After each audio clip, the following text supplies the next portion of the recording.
So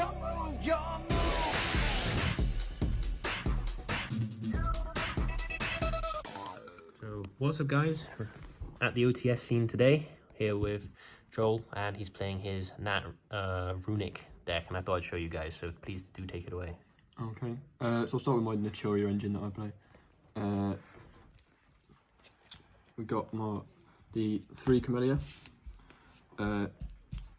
best normal summon, starter, on summon, dumps a Naturia card from deck to grave, and it can reborn as well. If your opponent summons a monster, you can special a Naturia monster from your grave. And then we've got triple Cricket. Cricket can quick effect tribute itself, special a Naturia monster from deck. Camellia also says that if you're tributing a Naturia as cost, you can mill instead. So Cricket will stay on the field, it's activating effect and you'll mill 2 instead. Quite a nice interaction. And if your opponent controls a monster with high attack, you can summon 2 Naturias, not just a 1. And then if your opponent summons from the extra deck while he's in grave, he comes back. Or if you summon a Naturia while he's in grave, he comes back as well. Pretty good card. Probably these 6 are like the main core of what makes it playable. And then we've got the 1 Sunflower as well, which is a monster negate. It says you have to tribute itself to do this, but with Camellia on field, you mill instead. So you do that once, and it's functionally 2 monster negates per turn. It's pretty good. It means you don't lose to nib or anything like that, because this should be hitting the board, summon 3 at most. And then we've got 3 Blessing, which is a reborn or special from hand of any Naturia. 3 Sacred Tree, which basically just use it for when it's sent to grave, it adds a Naturia card. Often send that off Camellia. And then 3 Fully Sparrowed Goods, which obviously, because this exists, this is just an extra copy of any of your Naturia cards. So that's the Naturia engine. I'll move on to the Runicks. I think this is pretty standard. You're not going to be too shocked by any of this.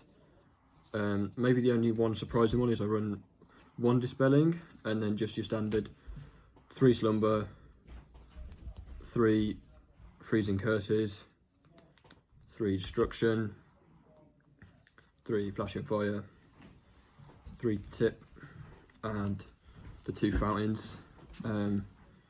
Yeah, they're pretty standard lineup.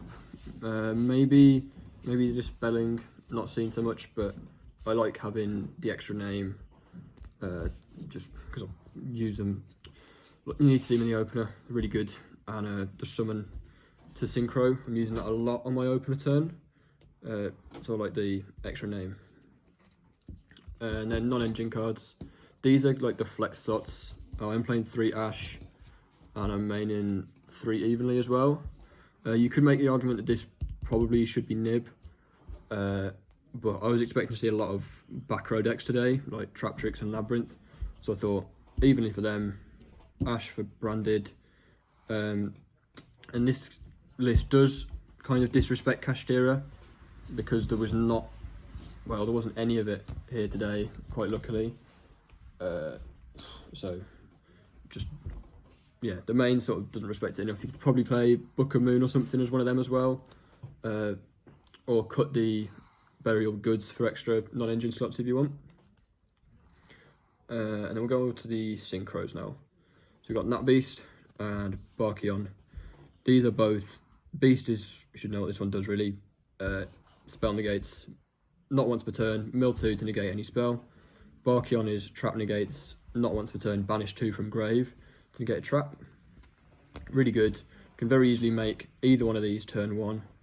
Depending on the matchup, these can just win the game on their own. Then we got the 6s, we've got Charge and Coral Dragon. These facilitate level 10 synchro plays, depending on whether you've got a Runick in hand to summon Gary, or a Blessing to bring back the Camellia. You want to use either a tuner or a non-tuner, so you've got one of both. Then we've got our 10s of Cheng Ying and Baron. Again, don't really need to explain these, just two good staple level 10 synchros, probably the best two there are at the moment. And then one level 8 in time, and the clear effect comes up as well. Scarlight, pretty good card.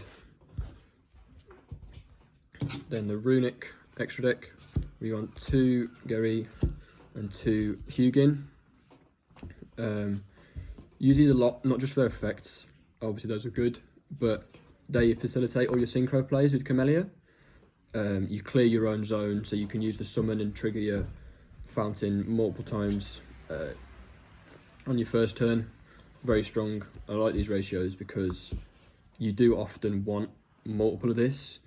This is probably the build where Gary is the best of the best he's going to be is in this build. That level 4 for free. It's pretty strong. And then we've got the one Bagushka and the one Dugares. Bagushka just, you know, if you need to stall, this thing's branded, can't beat this. And Dugares just unclogs some bricky hands, especially with the free discard of something like Tree. Comes up, you just don't, the discard's relevant, you just plus off it. And then we've got the 2 Donna. This was sort of the only respect I gave Kashtira today. I like this because outs Ibli, outs the Ibli lock, and then clears your EMZ as well for the Runick summons. So yeah, that's the list. And then side deck is kind of, I'm not going to show the side deck because I think that's really up to personal preference and what you're expecting the matchups to be. Do you want a quick combo tutorial? A little 2-card Runick one? Go for it.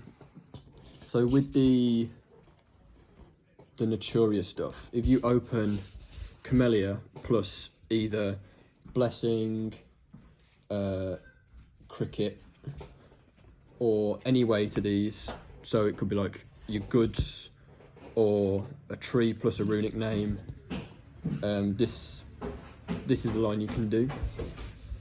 So you go normal Camellia, effective Camellia to send the Sacred Tree to grave. The Sacred Tree will then trigger and add you the missing piece of either your Cricket or your Blessing. You can play around Ash here. If you have the Blessing in hand, instead of sending the tree, you could send the Cricket. Does not, well, you'll lose to Ash anyway, but you know, it's worth doing sometimes. And then you Blessing to summon your Cricket, and you go Cricket effect, and Camellia will pay the cost so it doesn't tribute itself. You'll mill 2. Loads of great mills like your Runick spells, just free draws later down the line, and you want to be summoning Sunflower from deck. So at this point, you don't lose to Nib because you've got the monster negate up, and then here you just synchro for your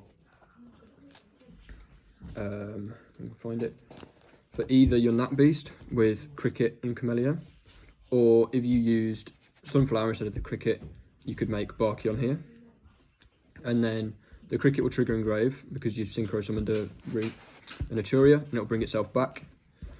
And although this board doesn't look the greatest, you've essentially got, at the moment, you've got Nat Beast and 1 monster negate, but it is actually quite a bit stronger than it looks. This is very sticky and hard to out. The Cricket can tag into a Camellia on your opponent's turn, which turns the Sunflower into 2 monster negates. If they try and they'll probably be forced to out the Nat Beast with Battle or something like that.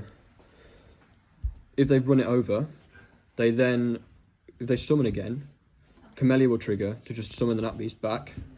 And a lot of time people just honestly don't read that bit on Camellia. They get past the dump and the mill bit and think, oh, surely that's the last bit on the card. No, the Nat Beast will come back. And that won me a lot of games today. The Camellia revived Nat Beast after battle phase. It's a really nice interaction. It's time! Let's go!